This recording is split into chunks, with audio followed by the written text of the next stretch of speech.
হাফিজ কারি মৌলানা মুফতি মুফাসসির কোরআন জনাব নাজিবুর রহমান সাহেব কিছু বক্তব্য রাখবেন।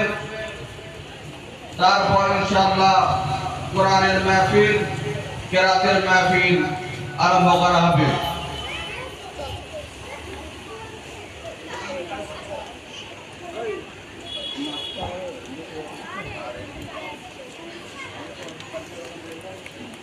আসসালামু আলাইকুম ওয়া রাহমাতুল্লাহি ওয়া বারাকাতুহু। ভাইজান, আপনারা সকলে ভালো আছেন? আলহামদুলিল্লাহ। আপনাদের অসীম কৃপায় মহান আল্লাহ রাব্বুল আলামিনের দোয়াতে আমিও ভালো আছি। এসো আমরা হাদিস কোরআন অনুযায়ী মাসলা মাসাইলের আলোকে আমরা সময়কে অপচয় না করে পরিপূর্ণ হাদিস থেকে তথ্য নিয়ে আমরা সময় সংক্ষেপ হওয়ার কারণে আমি আর তেলাওয়াত করতে পেলাম না। ওই জন্য এসব সময়কে অপচয় না করে সরাসরি আমি মূল বক্তব্য আমি শুরু করি। ফাআউযু বিল্লাহি মিনাশ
صدق الله العظيم.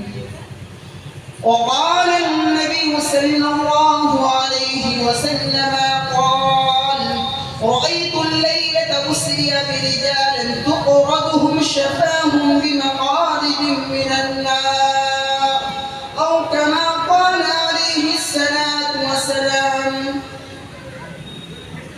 نحمده ونستعينه ونستغفره ونؤمن به ونتوكل عليه، ونعوذ بالله من شرور أنفسنا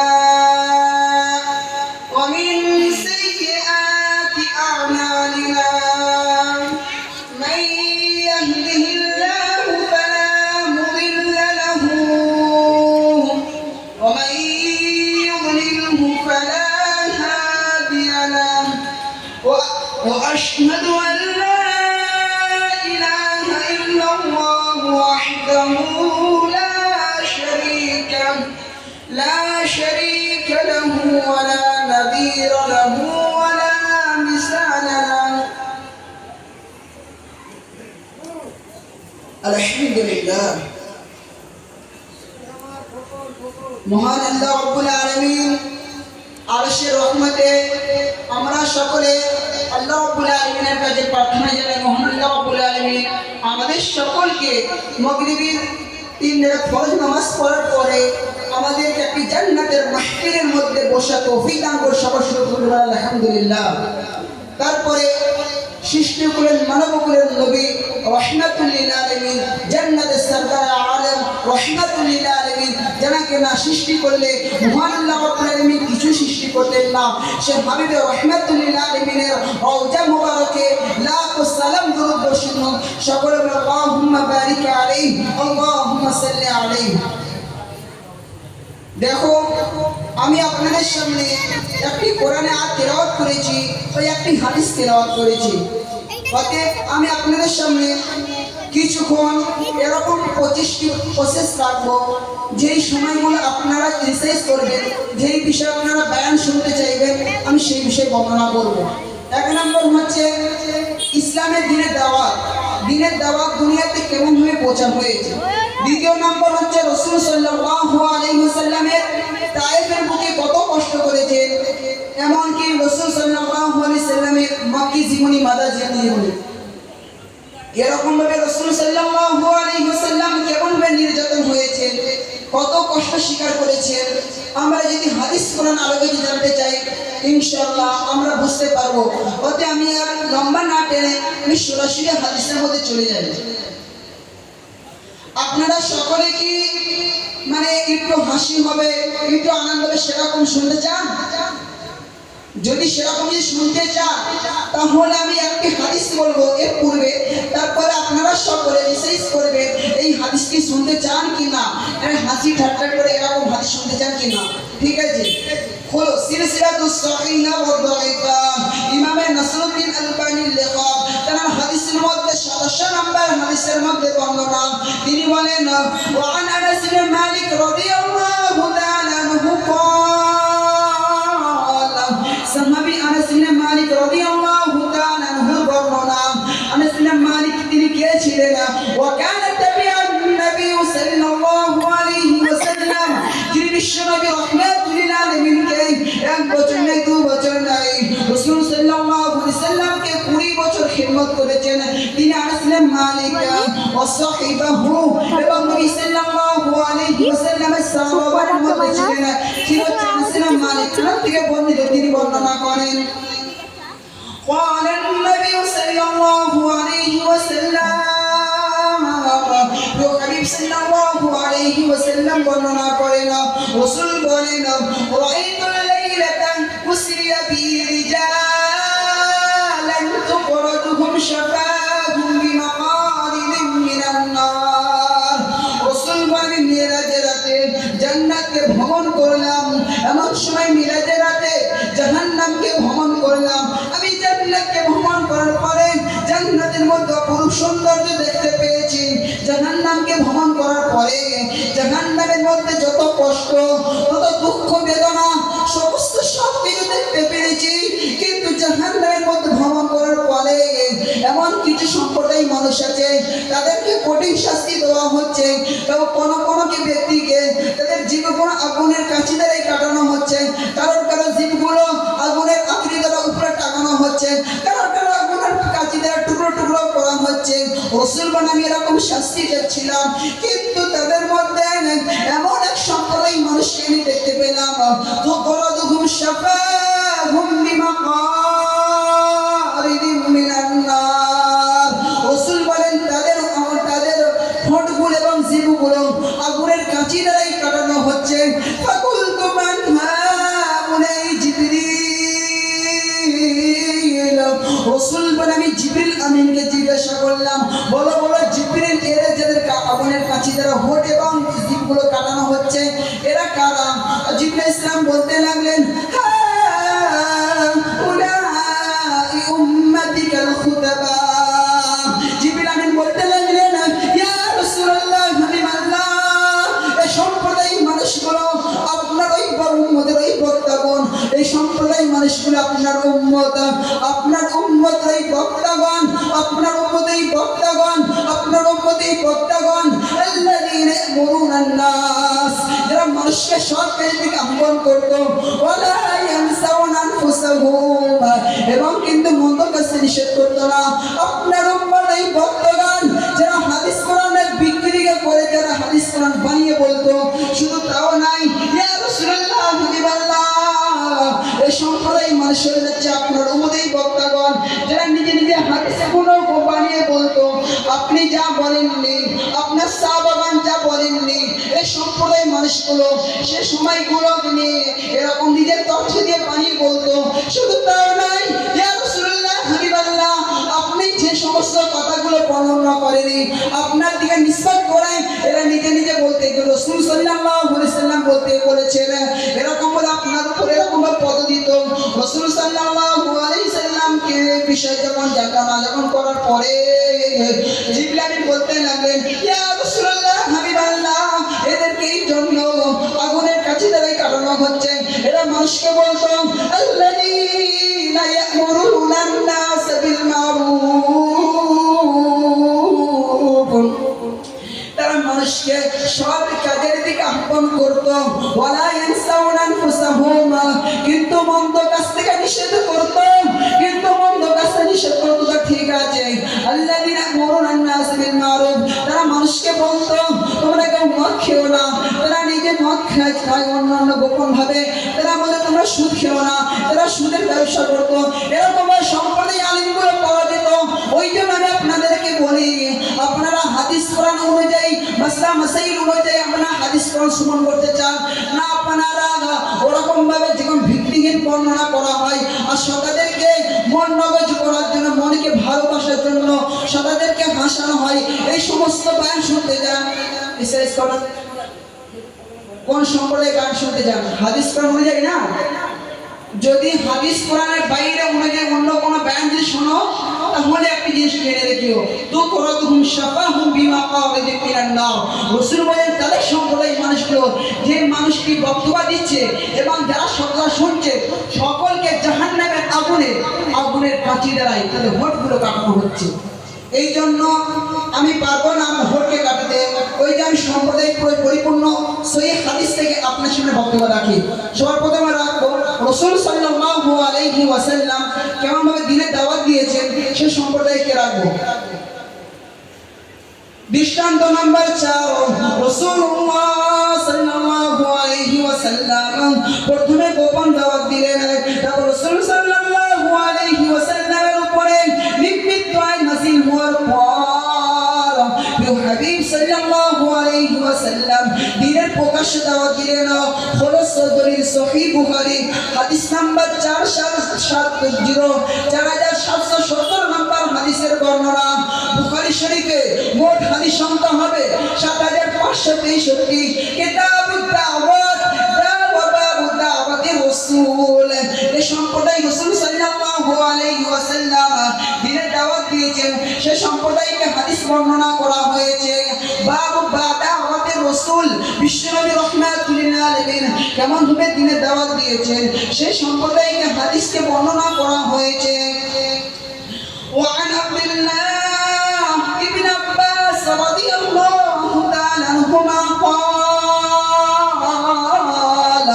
সাহাবী আব্দুল্লাহ ইবনে আব্বাস যিনি মুফাসসিরে কোরআন ছিলেন, রাসূল সাল্লাল্লাহু আলাইহি ওয়াসাল্লামকে যাকে নিয়ে দোয়া দিলেন, আল্লাহ আপনি আব্দুল্লাহ ইবনে আব্বাসের ইলমুল কোরআন, কোরআনের ইলম দান করুন।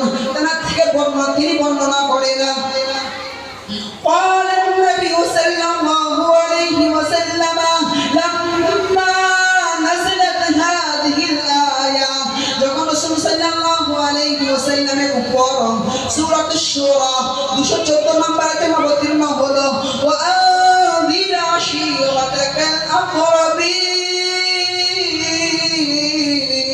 ورحمة للعالمين, আপনি আপনার করিবি রিশতেদার, আপনাদের সকলকে করিবি রিশতেদারকে তাদের সকলকে জাহান্নামের আগুন থেকে তাদের সকলকে ভয় প্রদান করুন।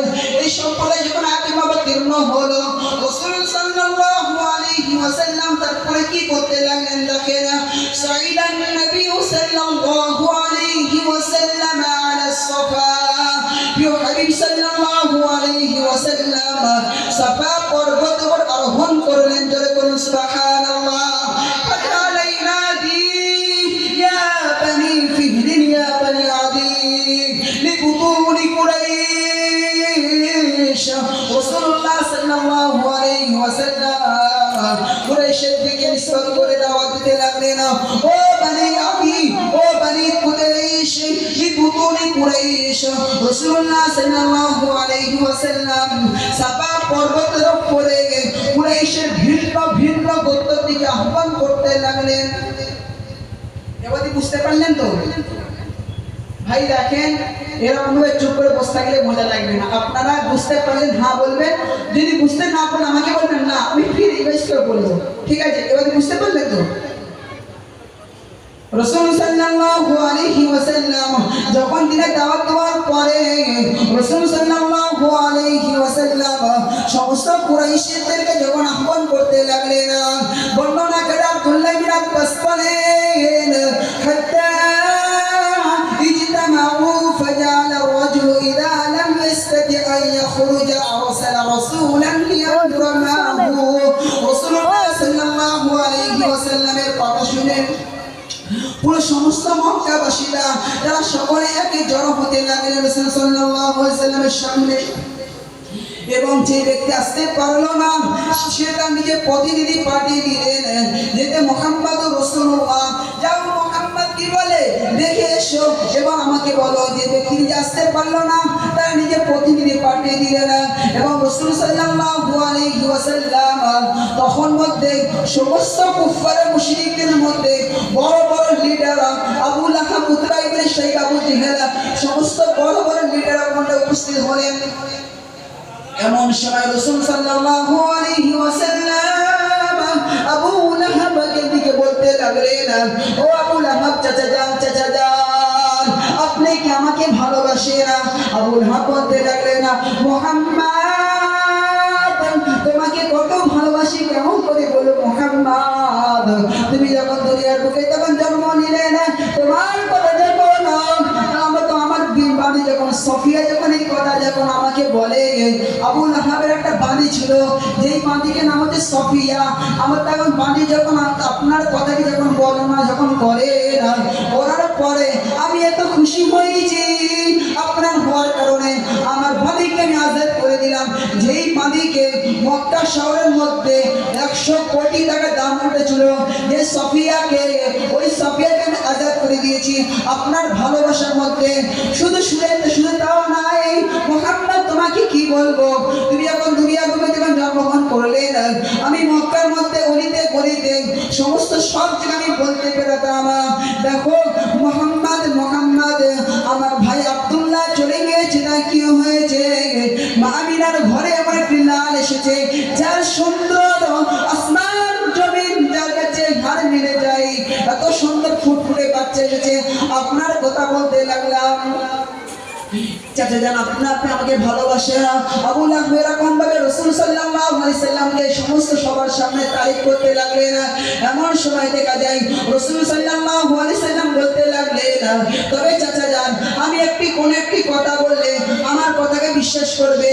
তারা সমস্ত মক্কাবাসীরা বলতে লাগলো, মুহাম্মদ তোমাকে শিশু থেকে নিয়ে এত বড় পর্যন্ত কখনো তোমাকে মিথ্যে কথা বলতে দেখিনি, ওই জন্য আমরা আপনাকে লাকাব দিয়েছি আমিন সাদিক, আপনি কখনো মিথ্যে কথা বলেননি। এই কথা বর্ণনা করতে গিয়ে রাসূল সাল্লাল্লাহু আলাইহি ওয়াসাল্লাম বলতে লাগলেন, আরাইতুকুম লাউ আখবারতুকুম আন্না খাইলান বিল গাদি তুরিদু আন তুমিরা আলাইকুম কুনতুম মুসাদ্দিকিয়া। বড় বড় মক্কাবাসীরা, যদি আমি বলি এই সাফা পর্বতের নিচে এমন একটি শত্রু সেনা লুকিয়ে আছে যে আপনাদের উপর অতর্কিত হামলা করতে প্রস্তুত, কুনতুম মুসাদ্দিকিয়া, ও কুফার মুশরিক, তোমরা আমার কথা কি বিশ্বাস করবা? বুঝতে পারলে? যখন এই কথা যখন বর্ণনা করতে গিয়ে সমস্ত মক্কাবাসীরা একটাই বলতে লাগলেন, মা জাবরাবনা আলাইকিল্লা সিদকা মুহাম্মদ, হ্যাঁ আপনি সমস্ত কথাকে সত্য বলেছেন। আপনি বলেছেন এই সাফা পর্বতের নিচে শত্রু সেনা লুকিয়ে আছে যে আমাদের অতর্কিত হামলা করতে প্রস্তুত। হ্যাঁ এই কথা সঠিক, হ্যাঁ আমরা আপনার কথাকে মানি। কিন্তু এই কথা পড়ার পরে রাসূলুল্লাহ সাল্লাল্লাহু আলাইহি ওয়াসাল্লাম বলতে লাগলেন, ফাইন্নী নাযীরুল লাকুম বাইনা ইয়াদাই আযাবিন শাদীদ। জোরে বলুন না সুবহানাল্লাহ। রাসূলুল্লাহ সাল্লাল্লাহু আলাইহি ওয়াসাল্লাম বলতে লাগলেন, দেখো তোমাদের কেমন একটা আযাবের ভয় দেখে তোমাদেরকে ভয় প্রদর্শন করেছি, যার আযাব তোমাদের উপর অনেক ভয় নিকটে। তোমা কোন লা ইলাহা ইল্লাল্লাহ মুহাম্মাদুর রাসূলুল্লাহ তুফলিহুন। যারা করুন সুবহানাল্লাহ। সকলে বলো লা ইলাহা ইল্লাল্লাহ মুহাম্মাদুর রাসূলুল্লাহ পড়ো, তোমরা সকলে কামিয়াব হয়ে যাবে। একদা রাসূলুল্লাহ সাল্লাল্লাহু আলাইহি ওয়াসাল্লাম মক্কাবাসীদেরকে সামনে রাখলেন। রাখার সময় রাসূলুল্লাহ সাল্লাল্লাহু আলাইহি ওয়াসাল্লামের সময় রাসূল সাল্লাল্লাহু আলাইহি ওয়াসাল্লামের সামনে সবার প্রথমে দুশমন হয়ে দাঁড়ালেন নিজের চাচা আবু লাহাব, যে পূর্বে রাসূলুল্লাহ সাল্লাল্লাহু আলাইহি ওয়াসাল্লামকে ভালো বর্ণনা করেছিলেন, কিন্তু এখন রাসূলুল্লাহ সাল্লাল্লাহু আলাইহি ওয়াসাল্লাম বিপদ হয়ে গেলেন, বাইরে চলে গেলেন। আবু লাহাব কি বলতে লাগলেন, এইদিকে আবু লাহাব একটি পাথর তুললেন, পাথর তোলার পর বলতে লাগলেন তাব্বাল্লাকা সাইরাল ইয়াউমা লিহাদা জামাতানা। ও মুহাম্মদ, তুমি কি আমাদেরকে এই জন্য জড়ো করেছো? লিহাদা জামাতানা, যদি তোমরা দ্বীন ইসলামকে প্রচার করতে পারো, তুমি এটা আমাকে এই জন্য আমাদেরকে জড়ো করেছো, নাকি আমাদের নিজের ধর্মকে ছেড়ে দিয়ে, বাপ দাদাদের ধর্ম ছেড়ে দিয়ে নিজের অনুষ্ঠান করে নিজের ধর্মকে প্রচার করতে পারো, এই জন্য আমাকে জড়ো করেছো? মুহাম্মদ, তুমি কি আমাদেরকে এই জন্য জড়ো করেছো? এই বুত পারস্তি গুলো এইগুলো ছেড়ে দেওয়ার পরে আমরা এক আল্লাহকে মেনে নিই, আমরা এই মেনে নেওয়ার পরে কামিয়াব হয়ে যাব, এই জন্য আমাদেরকে জড়ো করেছো। আবু লাহাব বলতে লাগলো মুহাম্মদ, আপনার কথা মানি না, মানবো না। সকলে বলুন নাউজুবিল্লাহ। মুহাম্মদ, আপনি ধ্বংস হোক আর আপনার বান্দাওয়ালা সবাই ধ্বংস হোক। এরকম বলে আবু লাহাব রাসূলুল্লাহ সাল্লাল্লাহু আলাইহি ওয়াসাল্লামের শানে এরকম ভাবে বদদোয়া করতে লাগলেন। এই কথা শুনে আরশের মালিক আল্লাহ রাব্বুল আলামিন আর সহ্য করতে পারলেন না। আল্লাহ রাব্বুল আলামিন বলতে লাগলেন, আল্লাহ রাব্বুল বলতে জিবরিল যাও যাও যাও, লৌহে মাহফুজ থেকে সূরাতুল লাহাব নিয়ে আমার হাবিবকে কানে শুনে দিয়ে এসে জোরে বলুন না সুবহানাল্লাহ। রাসূলুল্লাহ সাল্লাল্লাহু আলাইহি ওয়াসাল্লামের রাসূলুল্লাহ সাল্লাল্লাহু আলাইহি ওয়াসাল্লামের কানে এসে, কান মুবারকের এসে জিবরিল আমিন শুনে দিতে দিলেন তাব্বাইয়াদা আবি লাহাব ওয়া তাব্বা, আমার নবী মুহাম্মদ ধ্বংস হবে না। আল্লাহ রাব্বুল বলছেন আবু লাহাব শুনে রেখে দে, আমার নবী মুহাম্মদ ধ্বংস হবে না, অতএব তুমি ধ্বংস হবে আর তোমার মাননেওয়ালা সকল ধ্বংস হবে। জোরে বলুন, জোরে বলুন সুবহানাল্লাহ। তুমি ধ্বংস হবে আর তোমার মাননেওয়ালা সকল ধ্বংস হবে। মা আওয়ানা আনহু মালুহু ওয়া মা কাসাবা, তাফসীর রুহুল মানি, তাফসীর বাইদাবি, তাফসীর মাযহারি, এই সমস্ত তাফসীরের মধ্যে এসেছে আবু লাহাব যে নিজের মধ্যে তাকাব্বুর করত দুটি জিনিসে, একটি হচ্ছে মাল আর দ্বিতীয় হচ্ছে সন্তান। আবু লাহাবের দুটো সন্তান ছিল, একটা নাম উকবা আর একটার নাম উতাইবা। উকবা আর উতাইবা এটা নিয়ে একটি ঘটনা আছে, সুন্দর ঘটনা, হাদিস থেকে আমরা জানবো। এটা পরিপূর্ণ করার পরে এরকম আল্লাহ রাব্বুল বলতে লাগলেন, আমার রাসূলকে আবু লাহাব বলতেন তাব্বাল্লাকা সাইরাল ইয়াউমা, মুহাম্মদ আপনি ধ্বংস হোক। আল্লাহ রাব্বুল পরিবর্তে জবাব দিচ্ছেন, দেখো আমার নবী মুহাম্মদ নবী ধ্বংস হবে না, ওতে তোমার দুটি হাত ধ্বংস হয়ে যাবে। জয় করুন সুবহানাল্লাহ। তাফসীর ইবনে কাসিরের মধ্যে বলেন, আল্লাহ ইবনে কাসির বলেন তার দুটি হাত ধ্বংস থেকে মুরাদ তার ফিদ দুনিয়া ও ফিল আখিরাহ, তার দুনিয়া এবং আখিরাত দুটি বরবাদ হয়ে যাবে। এইটা আমার রাসূল সাল্লাল্লাহু আলাইহি সাল্লামকে আমার আল্লাহ পাক জানিয়ে দিলেন। জোরে করুন সুবহানাল্লাহ। রাসূলুল্লাহ সাল্লাল্লাহু আলাইহি সাল্লামের আমরা উম্মতে ধন্য হলাম। আমার রাসূলুল্লাহ সাল্লাল্লাহু আলাইহি সাল্লাম দ্বীনের দাওয়াতের জন্য কত কষ্ট করেছেন, আর কি আর কি বলবে, একটি হাদিস বললে বিষয়টি পরিপূর্ণ হয়ে যাবে। হলো সহিহ বুখারী, হলো সহিহ মুসলিম, হলো সহিহ তিরমিজি, হলো সুনান ইবনে আবু দাউদ। এই হাদিসের মধ্যে সহিহ বুখারী হাদিস নাম্বার 6087 নাম্বার হাদিসের বর্ণনা, তিরমিজি 2430 নাম্বার হাদিসের বর্ণনা, সুনান আবু দাউদ হাদিস নাম্বার 4493 নাম্বার হাদিসের বর্ণনা। এই সমস্ত মধ্যে একটা হাদিস বর্ণনা করা হয়েছে। ওয়া আন জাবির রাদিয়াল্লাহু তাআলা আনহু قال সাহাবী জাবির আব্দুল্লাহ রাদিয়াল্লাহু তাআলা আনহু বলেন, ওয়াইকুল মুশরিকিনা ফিল জাহিলিয়া, আমি যখন ইসলাম কবুল করি না, আমি যখন মুশরিক যখন ছিলাম, আমি মুশরিক অবস্থায় আমি দেখেছি যখন ইয়াকুলু কুলু লা ইলাহা ইল্লাল্লাহ মুহাম্মাদুর রাসূলুল্লাহ তুফলিহুন। যখন আমি মুশরিক অবস্থায় আমি যখন মুহাম্মদকে যখন দেখেছি, রাসূলুল্লাহ সাল্লাল্লাহু আলাইহি সাল্লামকে দেখার পরে রাসূলুল্লাহ সাল্লাল্লাহু আলাইহি সাল্লাম একটি কাজ করতে লাগলেন, বলো বলো মক্কাবাসীরা লা ইলাহা ইল্লাল্লাহ মুহাম্মাদুর রাসূলুল্লাহ, তোমরা লা ইলাহা ইল্লাল্লাহ মুহাম্মাদুর রাসূলুল্লাহ পড়ো, তোমরা সকলে কামিয়াব হয়ে যাবে। এই কথা রাসূলুল্লাহ সাল্লাল্লাহু আলাইহি সাল্লাম বর্ণনা করেন। এমন সময় দেখে যায় সুম্মা কাফারা ফি ওয়াজহি, রাসূলুল্লাহ সাল্লাল্লাহু আলাইহি ওয়াসাল্লামের চেহারা মোবারকের মধ্যে বিশ্বনবী রাহমাতুল লিল আলামিনের নূরানি চেহারার মধ্যে ছোট ছোট বাচ্চাদেরকে কাফের মুশরিকরা পিছনে লিলিহান করে দেয়। রাসূলুল্লাহ সাল্লাল্লাহু আলাইহি ওয়াসাল্লামকে চেহারা মোবারকের মধ্যে তারা সকলে থুতু নিক্ষেপ করতে লাগলেন।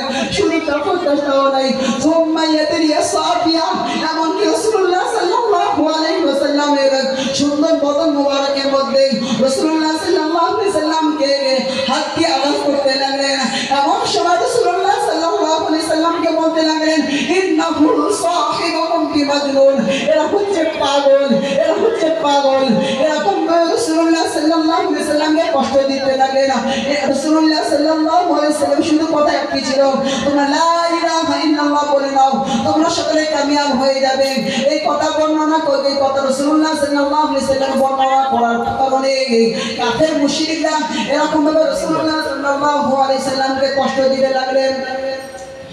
এমন সময় দেখা যায় রাসূলুল্লাহ সাল্লাল্লাহু আলাইহি ওয়াসাল্লাম তাদেরকে বলতে লাগলেন আল্লাহুম্মা শাহাদানা, ও আল্লাহ তুমি সাক্ষ্য রাখো, ও আল্লাহ তুমি সাক্ষ্য রাখো ইন্নাহু লা ইয়ালামুন, কারণ এ মক্কাবাসীরা আমাকে জানে না, আমাকে চেনে না, আমি যে আপনার নবী, আর এরা হচ্ছে আমার উম্মত, আপনার বান্দা, এরা হচ্ছে আমাকে চেনে না।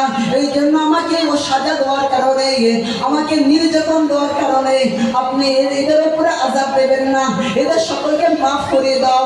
দেখো আমার নবীকে দেখো যে রাসূলুল্লাহ সাল্লাল্লাহু আলাইহি ওয়াসাল্লামের বদন মোবারকের উপরে থুতু নিক্ষেপ করতে লাগলেন। রাসূলুল্লাহ সাল্লাল্লাহু আলাইহি ওয়াসাল্লামের সুন্দর শরীর মোবারকের মাঝে হাত দিয়ে আঘাত করতে লাগলেন। পরে রাসূলুল্লাহ সাল্লাল্লাহু আলাইহি ওয়াসাল্লাম তাদের নিয়ে দোয়া দিতে লাগলেন, আল্লাহ আপনি সকলকে মাফ করে দিতে লাগেন, আপনি সকলকে মাফ করে দেন, কেননা এরা আমাকে চিনতে পারলেন না, এরা আমাকে চিনতে পারেন। দেখো কেমন নবী, আল্লাহু আকবার, এরকম নবী আমরা না। আমার রাসূলুল্লাহ সাল্লাল্লাহু আলাইহি সাল্লামকে এই কালিমা দাওয়াত দেওয়ার জন্য আর কেমন কষ্ট দেওয়া হয়েছে। আরেকটি হাদিস বলি, শুনবেন তো সকলে? আরেকটি হাদিস বলি, হলো সহিহ মুসলিম হাদিস নাম্বার 2483 নম্বর হাদিসের বর্ণনা। মুসলিম শরীফের মধ্যে হাদিস সংখ্যা হবে 7563।